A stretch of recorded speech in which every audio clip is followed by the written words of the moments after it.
People can catch up. Track to go by.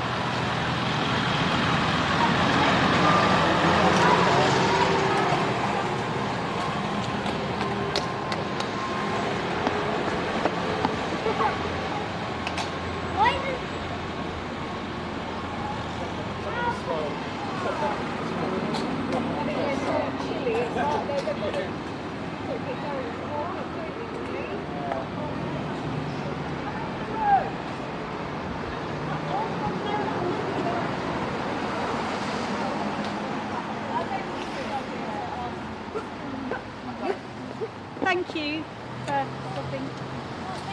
Bye, Land Rover.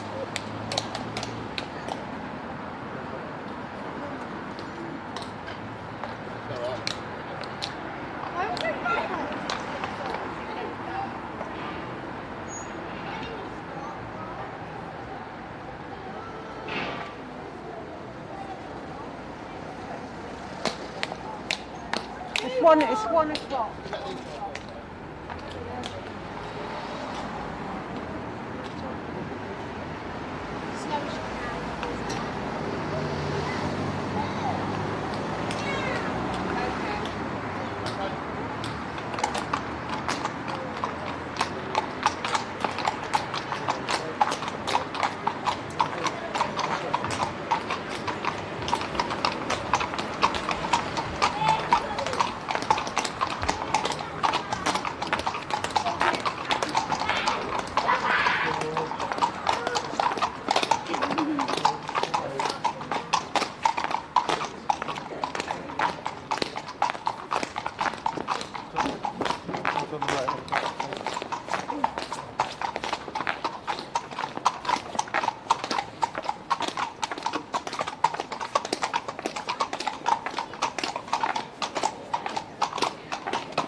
down the week after. Oh, gosh.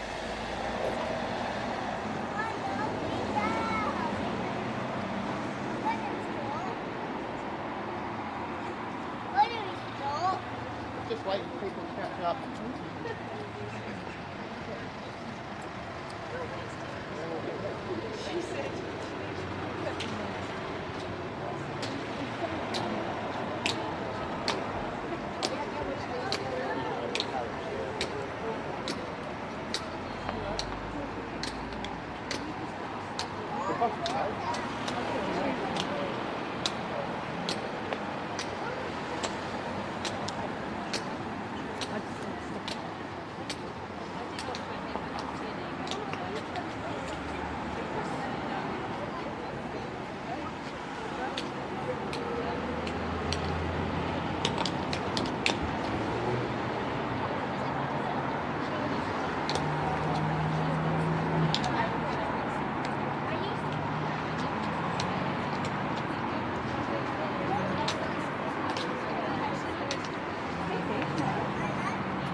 Just one you don't get hit by that.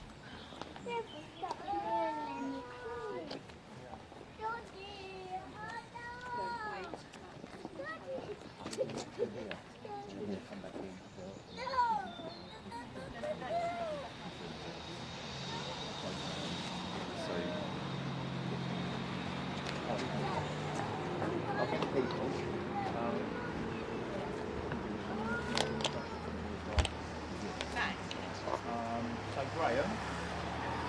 I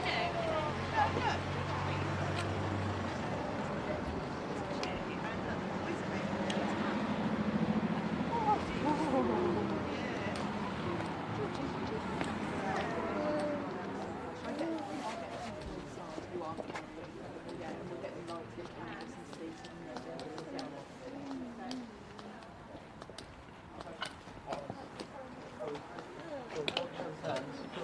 George? Yeah, I'll do it. George as well. Well, Graham, are you going to lift? Okay. All right, yeah.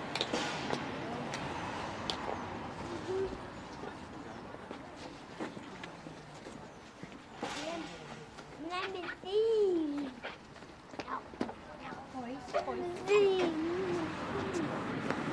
George Alex. Do you want, if you stand on one side or the other, please. I'm You've got to Neil. get out there. Neil. I'm Roots and back. Your mum's cousin?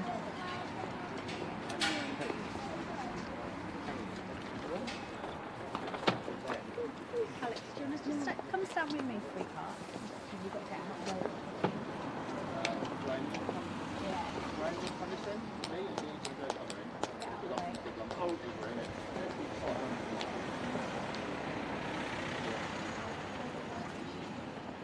You guys okay at the end now?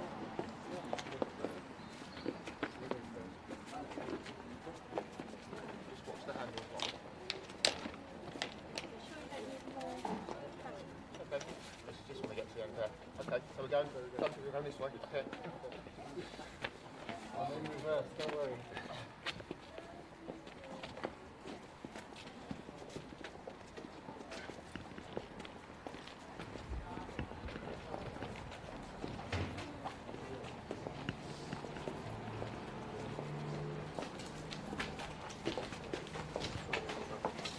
Right, so this is where you probably just really easy to go around. Okay. As long as we can. You go before here, and then you can come back round that side. Just go behind me. Yeah. Right.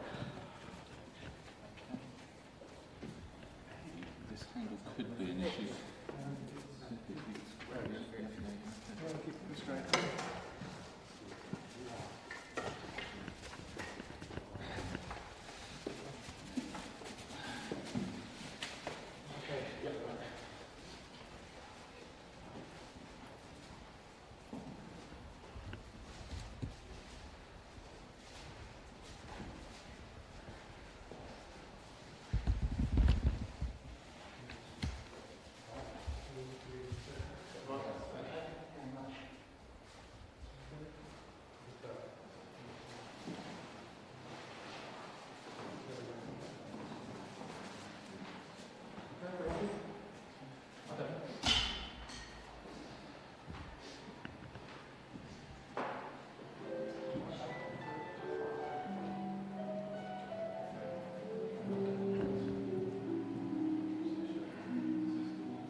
Why is this so big?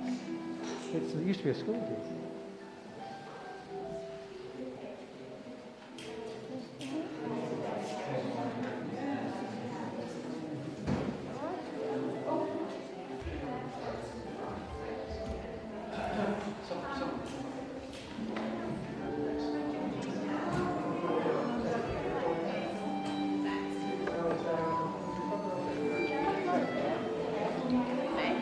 Oh, good. I've got my hands open.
Just about.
Welcome all of you to today's service, remembering the life of Eileen Waugh. Can I just first check that everyone can hear me okay? Yeah, great, lovely. Okay, so my name is Alex and I am a humanist celebrant. And my role here today is to walk alongside you and to guide you as you say your farewells to someone very special to you all. It's particularly special to be here in Hadley, a village where Eileen spent several very happy years towards the end of her life, thanks to Lindsay and Graham. And also in the old schoolhouse, a building that Eileen knew well and in fact visited several times. It's a really beautiful space in which to celebrate a life well lived, one that came to its close, surrounded by the love of family. Thank you all for being here to remember Eileen. We welcome also, of course, those who can't be with us in person, but who are watching online and who I know will be thinking of Eileen today and sending their love, both to her and to all of you. We're going to be hearing from Richard, Daniel and Hannes later on in the service. They've recorded special tributes for Eileen today, and we will play these at different points during the eulogy. Richard, Daniel, Hannes, while you can't be with us in person, you are just as much a part of this service, with your own thoughts and memories of Eileen. You are all her family. You each have your part in her journey through life, and you will each feel her loss in your own ways. Now, in putting this service together, I've been incredibly fortunate to have been able to borrow 2 books. One produced for Eileen's 90th birthday last year, and one containing Eileen's own memories of her life.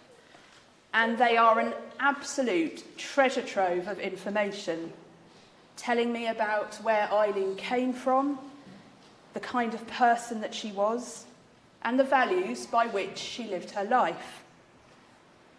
I've read about her childhood in Wales, going to the library with her father, or watching her mother trimming hats at home and bottling tomatoes in Kilner jars, ready to eat as a rare treat on Christmas Day. Visits to her favourite auntie Lizzie.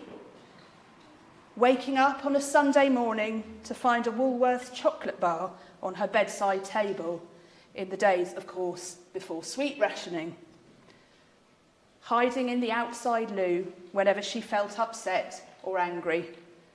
And going on her 15th birthday, and I know how much she enjoyed this because she wrote about it several times in the book. She went with her friends and her mum to see Laurence Olivier and Joan Fontaine in Rebecca at the Union Cinema. And in her own words, She never wanted the film to end.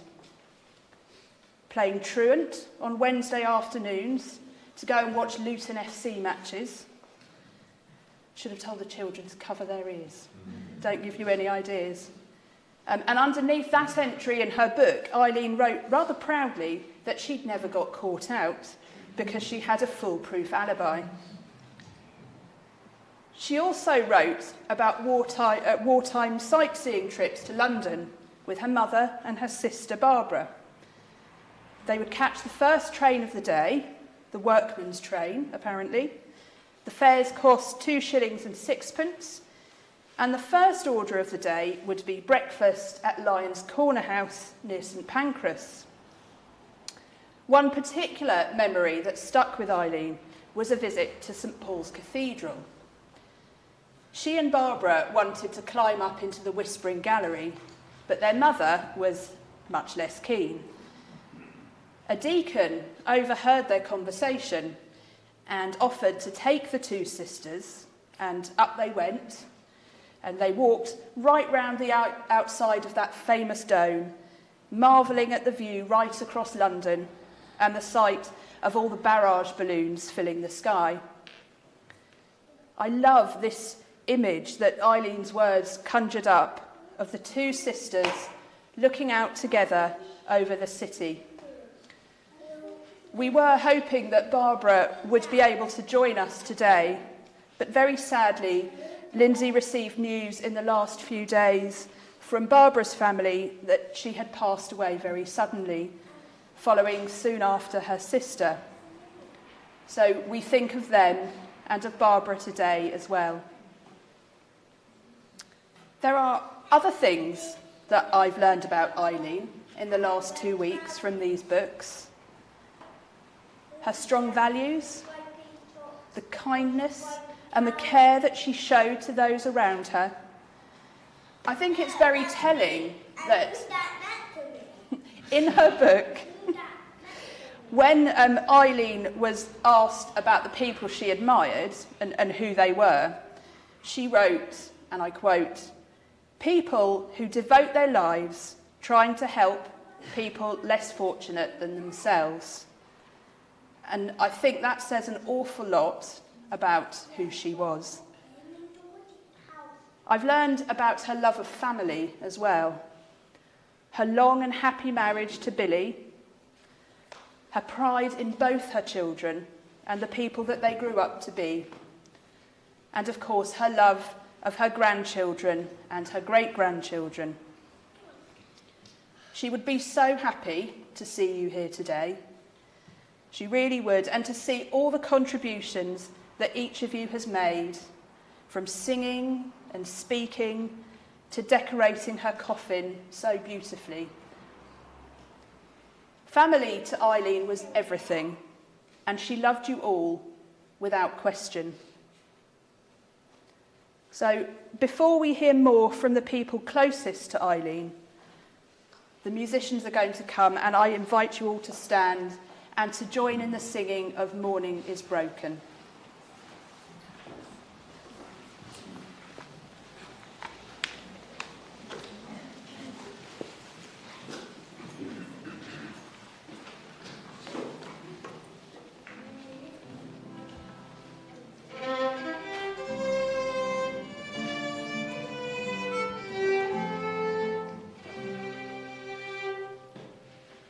Morning has broken.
sit, everyone.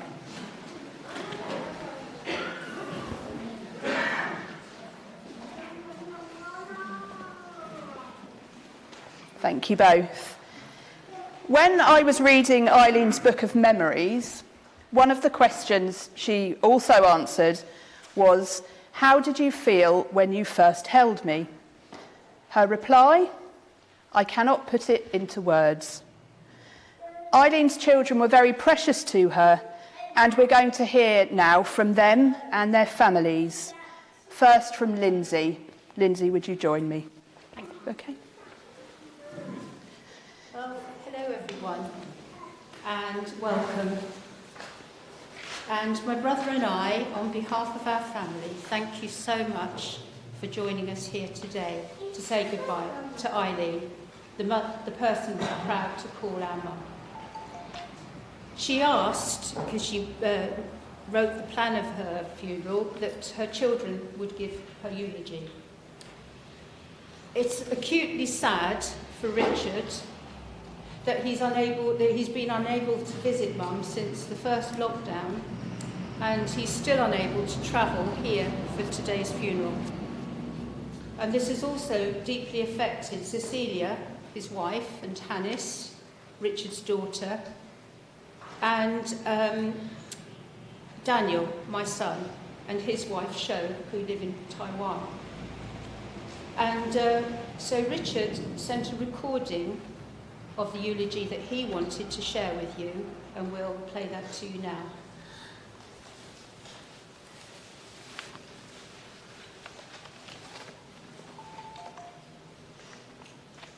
Composing a eulogy for your mum, who has only recently passed away, is a very daunting task. It's difficult because you're almost forced to remember things that occurred during a lifetime, many of which are private. To recall some of them in a eulogy pressures me to picture Mum in a myriad of settings, situations and time frames, which I'm a little bit uncomfortable about, at least for now. To try and relate stories and recollections of why Mum was such a special person is still too raw and recent to provide. I'm sad enough as it is, without the thoughts of digging up old memories, even if they were happy ones.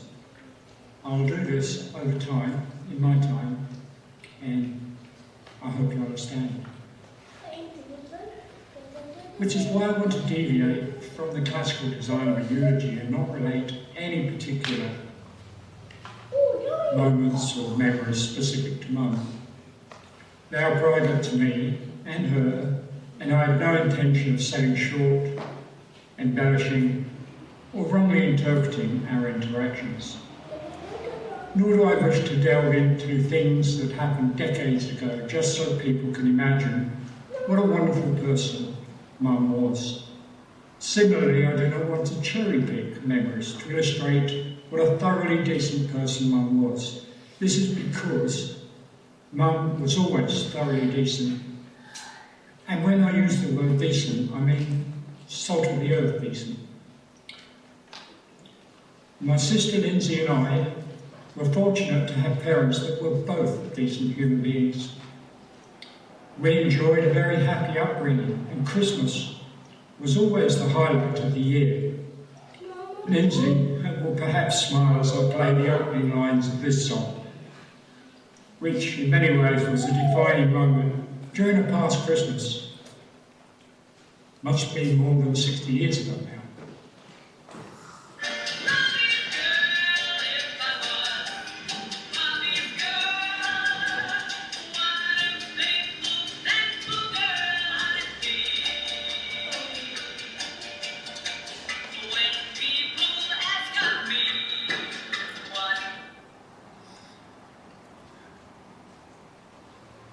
Mum's passing on Christmas Eve is therefore poignant because there would have been no greater enjoyment for Mum than seeing all her grandchildren, great-grandchildren and families open their presents on Christmas Day. And also her delight in seeing the extended families, both Panton and Towns, getting stuck into a sumptuous Christmas banquet. To end this eulogy, I want to relate a story that not many people might know. And this illustrates how tough, resilient and resourceful Mum was. Both my parents believed in education as a stepping stone to a brighter future. And I believe it irked Mum in particular that she was unable to complete secondary school because of the war. Bringing up 2 children while holding down a full-time job prevented her from pursuing her dream of obtaining formal qualifications. This was made possible when both Lindsay and I flew the nest and she had stopped working. Mum would have been in her early 60s when she embarked on a journey when enrolling in an Open University bachelor's degree programme in the social sciences. I can't imagine how daunting this must have been for Mum, given that she had not received any other formal education since her teen years.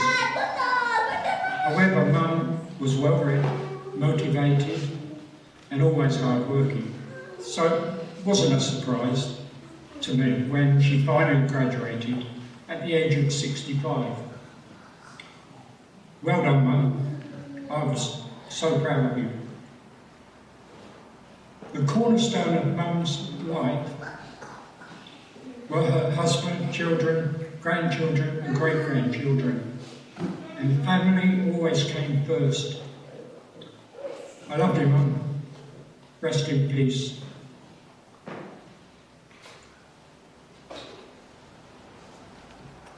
Thank you, Richard. Although this day is a profoundly sad one, I would like to reflect on the precious gifts Mum has left us and the wonderful experiences we shared with her. I would like us to consider how much richer our lives have been because of her.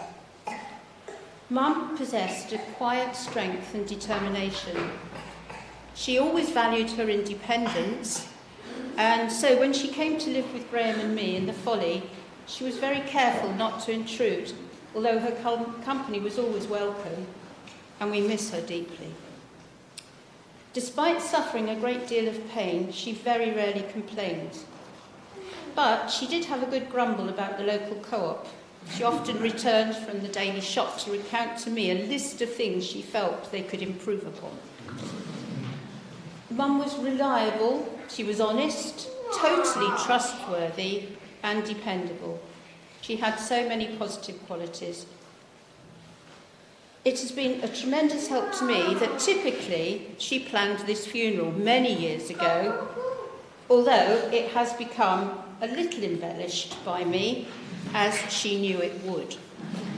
I clearly recall her telling me over coffee at Felixstowe Library about her plan, and it was the first time I cried at the thought of losing her.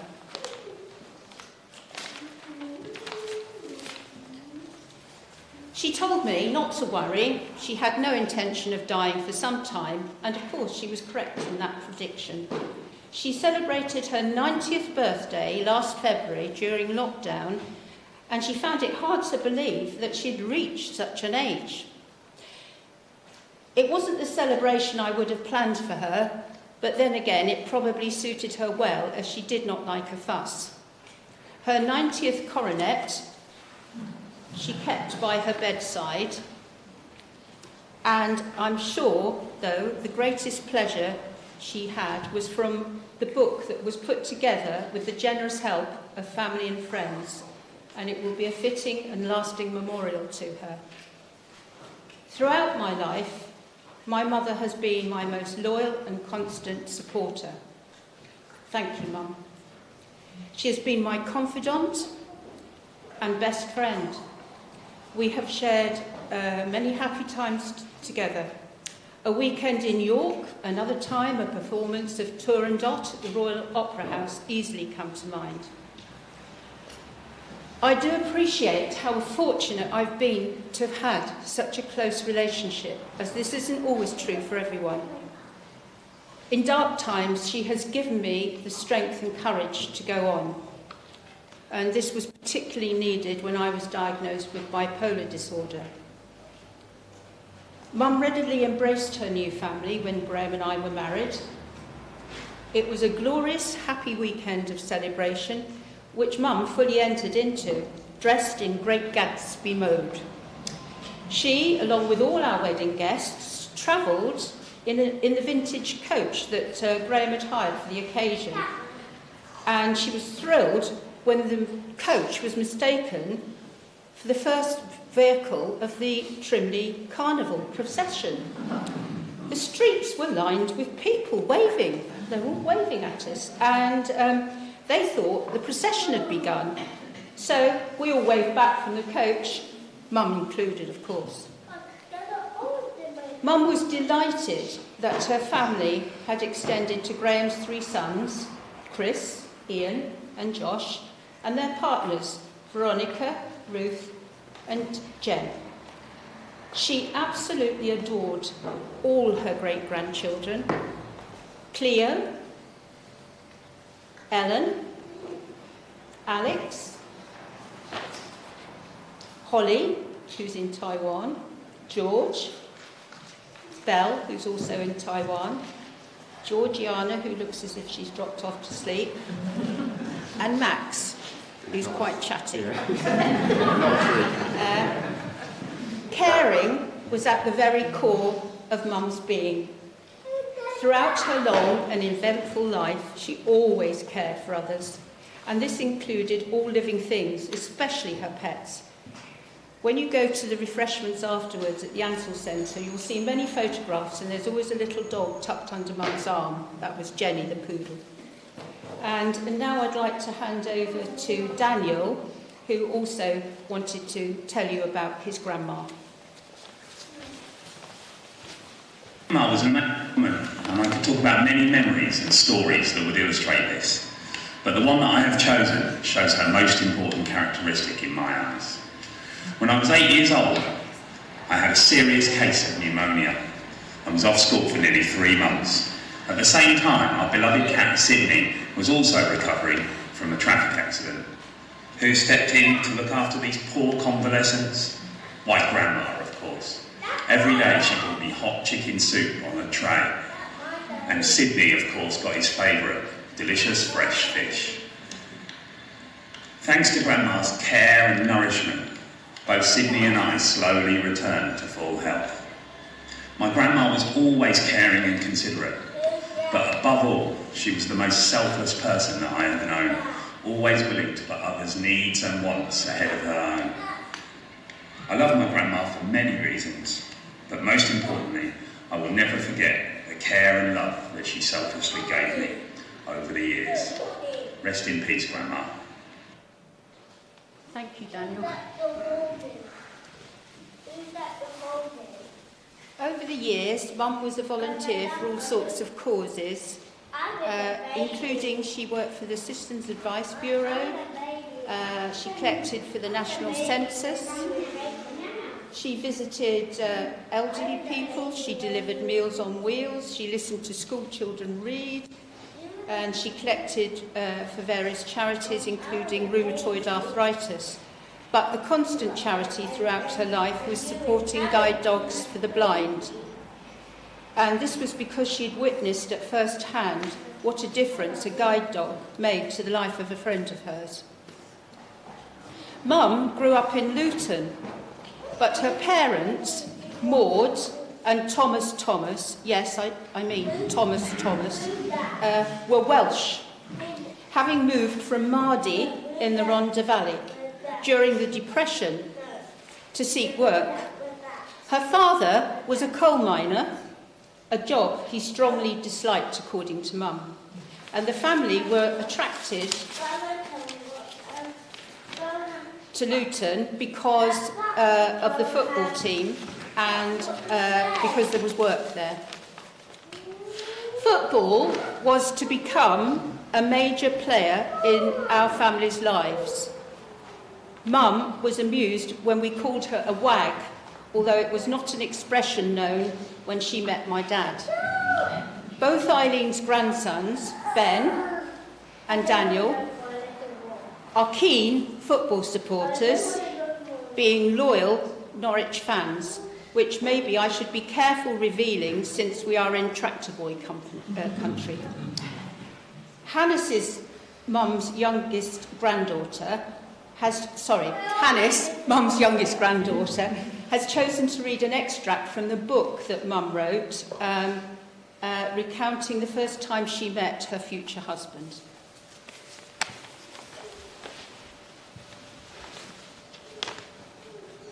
Hannes is the one in the middle. I'll be reading a passage from the book Rabbit on the Wing that Grandma wrote to tribute Grandad and their relationship. On a beautiful summer's evening in August 1946, little did I know I was going to meet my future husband.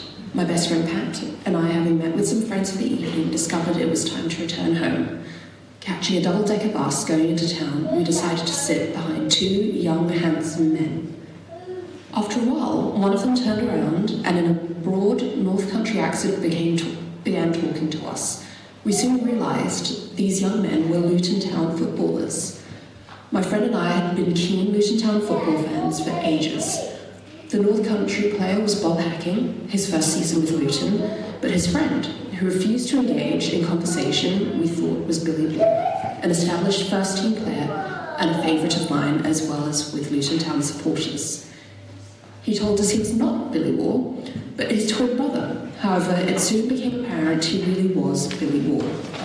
After that bus trip, we never thought we would ever meet them again. However, as luck, chance, or destiny, call it what you will, would have it that our paths kept crossing.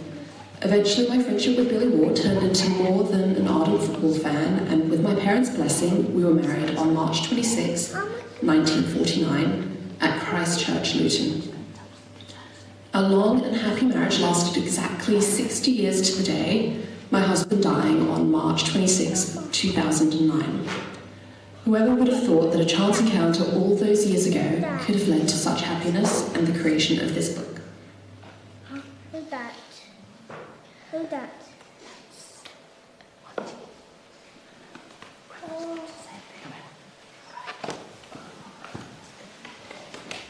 Thank you, Hannes. The war years pervaded the childhood memories of both Mum and her younger sister Barbara.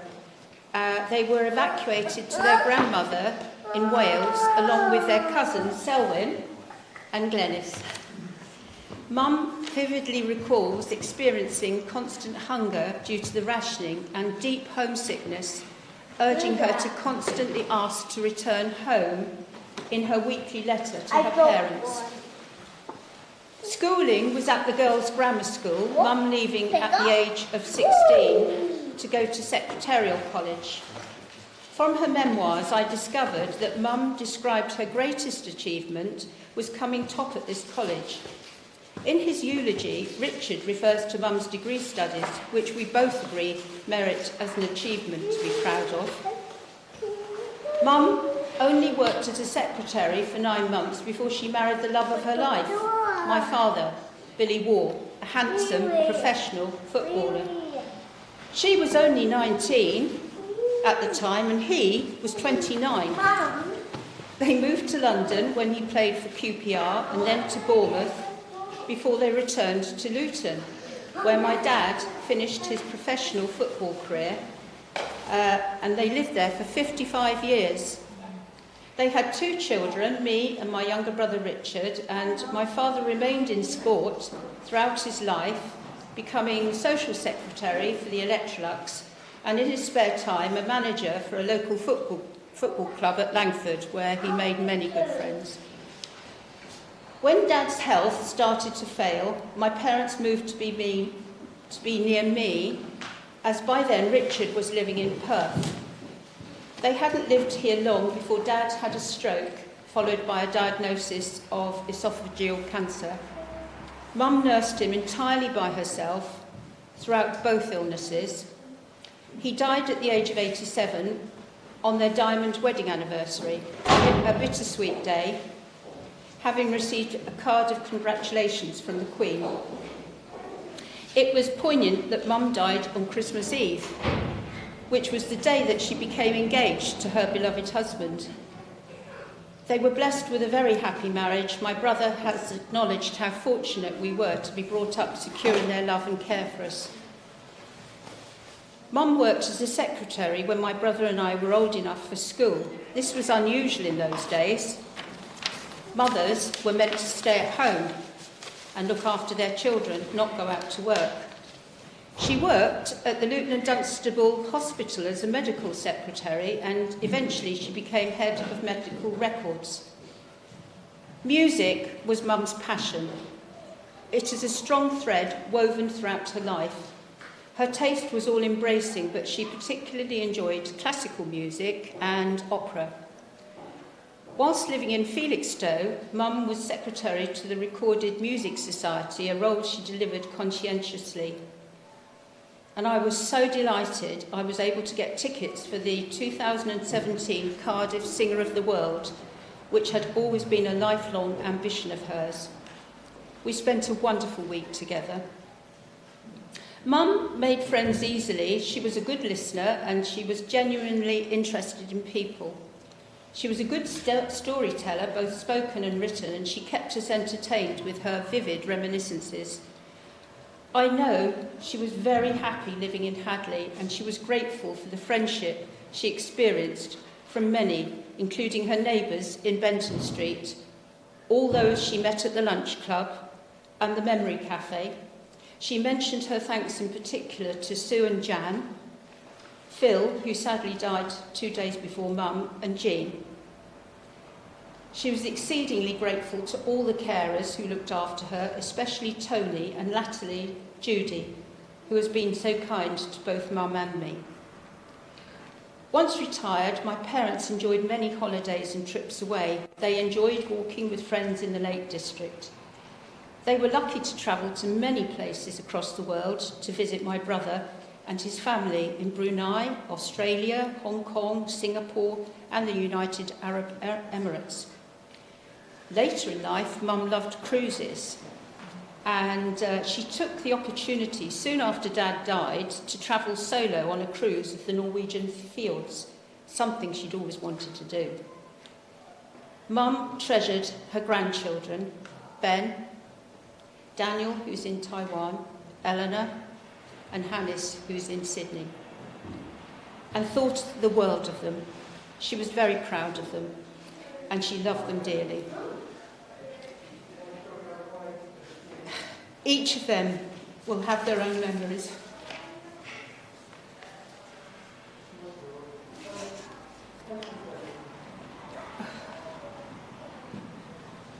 Of a very special grandma. Their partners were equally loved by Mum: Kylie, Sho, Alex and Tim.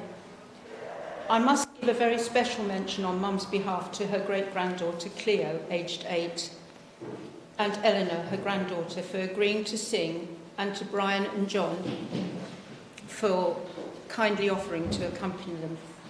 Mum would have been surprised and delighted.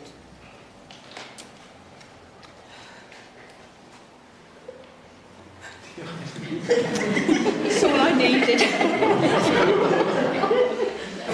We are fortunate that Mum lived her life to the full, right to the end, despite having to increasingly cope with frailty and general declining health. Indeed, she walked to Christmas lunch at the Ansell Centre on the Wednesday before she was admitted to hospital with severe pneumonia. She couldn't wait to tell me what a delicious meal it was and how much she'd enjoyed it. Some may understandably think that Christmas Eve was a difficult time of the year for Mum's death, but it was another bittersweet occasion. Her family had all come together to celebrate Christmas, so we were able to support each other and the children's joy was uplifting in our sadness. As Mum died, the last thing I noticed was a tiny tear in the corner of her eye, as if she was sad to say goodbye to us all. A great comfort, since I hardly ever saw her shed tears. I feel privileged to give thanks for the life of Eileen, the mum that we loved so dearly. Up them golden stairs, Mum. Bueno.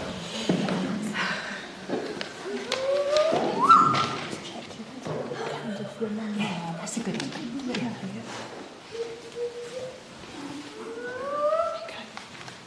We're lighting a candle for Mum.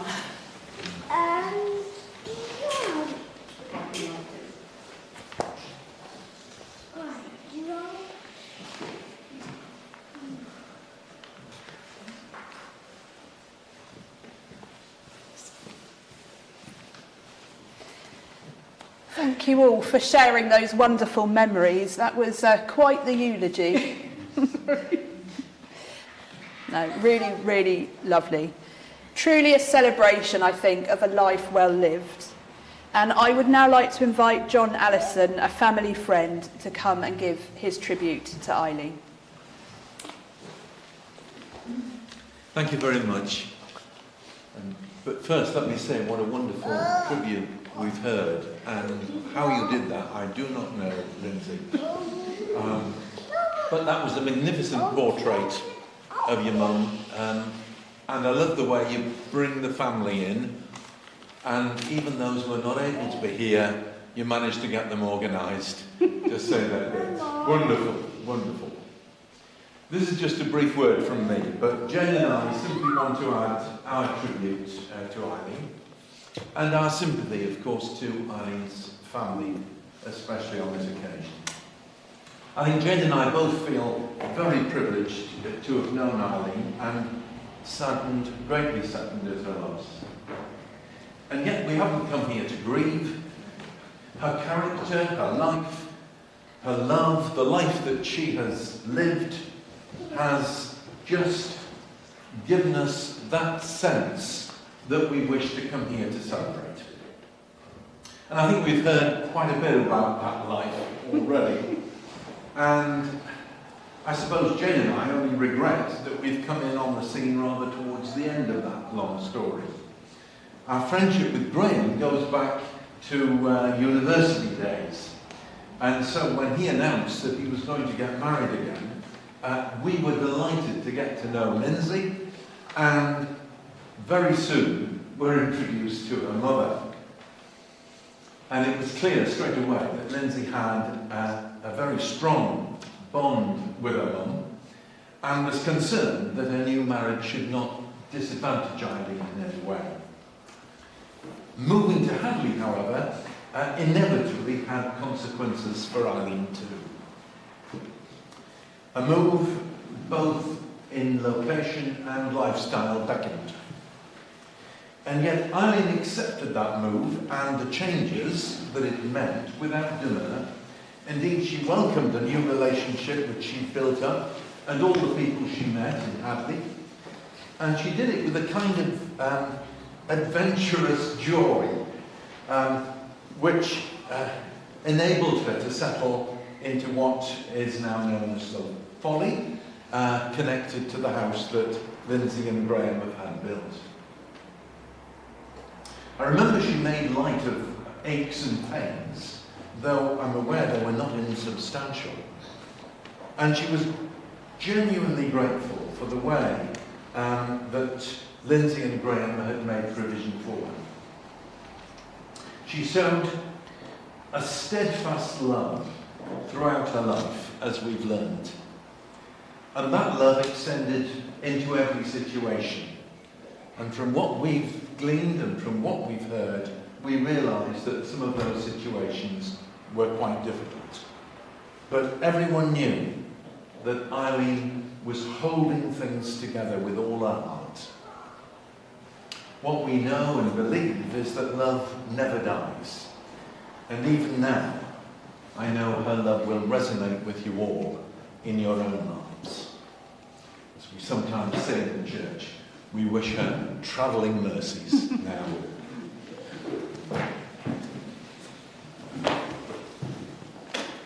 Thank you very much for that. We're now going to hear from Eleanor and Cleo, who are going to sing The Lark in the Clear Air, accompanied so kindly by Brian and John. Okay.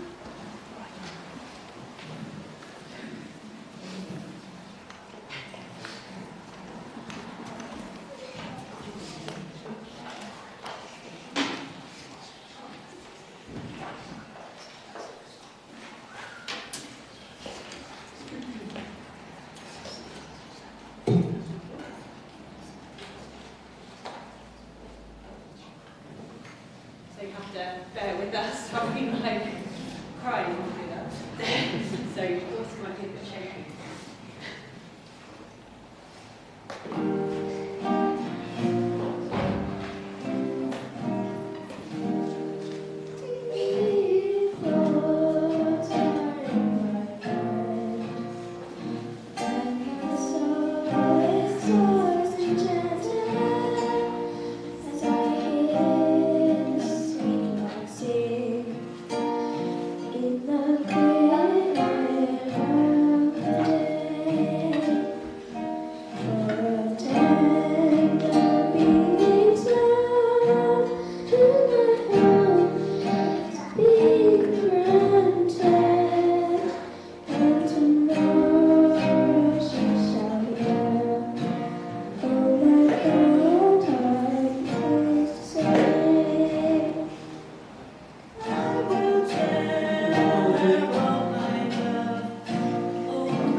I think that deserves.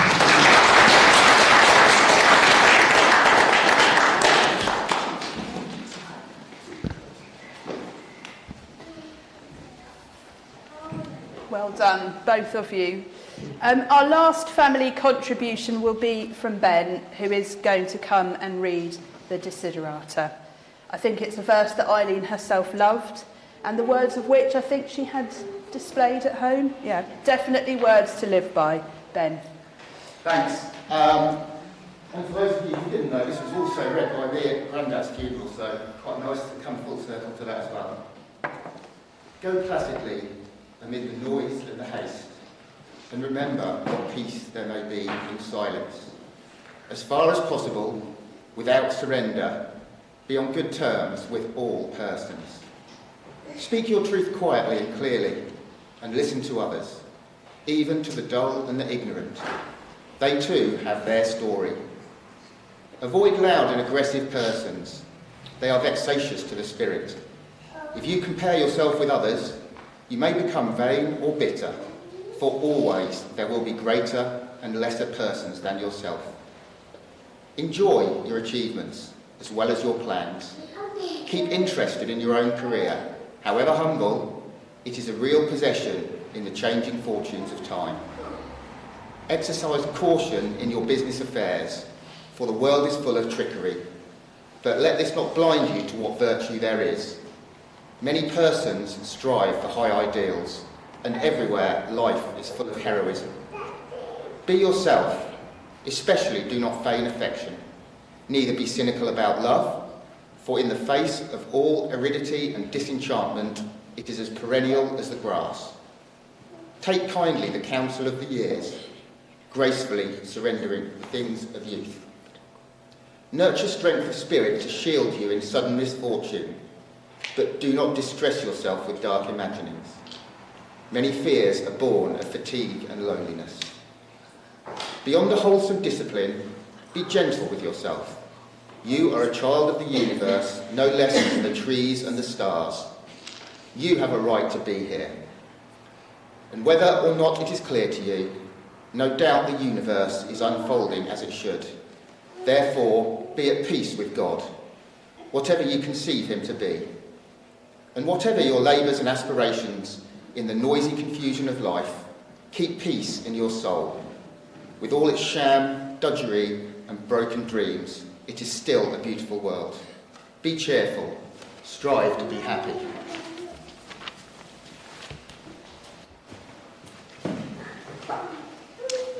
Thank you, Ben. Those beautiful words now draw our ceremony here to a close. Thank you all once again for being here, either in person or online, to celebrate Eileen's extraordinary life. Thank you to everyone, especially Eileen's family, who've shared their memories of her so freely and so generously. And thank you to those others who've given tributes or contributed in so many ways to make this ceremony happen. Lindsay and I will shortly leave to accompany Eileen on her final journey, after which Lindsay will return to rejoin you all. If you would like to watch Eileen leave, you are very welcome to head out of the building once again when we're finished. Once we've left, please do follow the other members of the family down to the Ansel Centre, not far from here, where refreshments are waiting and where you'll have a chance to talk, to reminisce about times that you spent in Eileen's company and to just be together. It has been a real privilege to be able to walk alongside you all as you have said your goodbyes. We've heard a lot about the word love today. It's been mentioned several times. It's always hard to say goodbye to someone that we love. They're unique and they can't ever be replaced in our lives. While the road ahead will be difficult, no doubt, I do hope that this service has gone some way towards lighting that path with the warmth of remembrance. We're going to finish now with one beautiful final piece of music, the Ashokan Farewell. And as it is played, please do follow us outside as we make everything ready, after which you will leave to go down the road. Go in peace and friendship and fellowship with one another, and remember that what will survive of us is love.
here because it's a bit further than she thought. Bless her.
How big is it?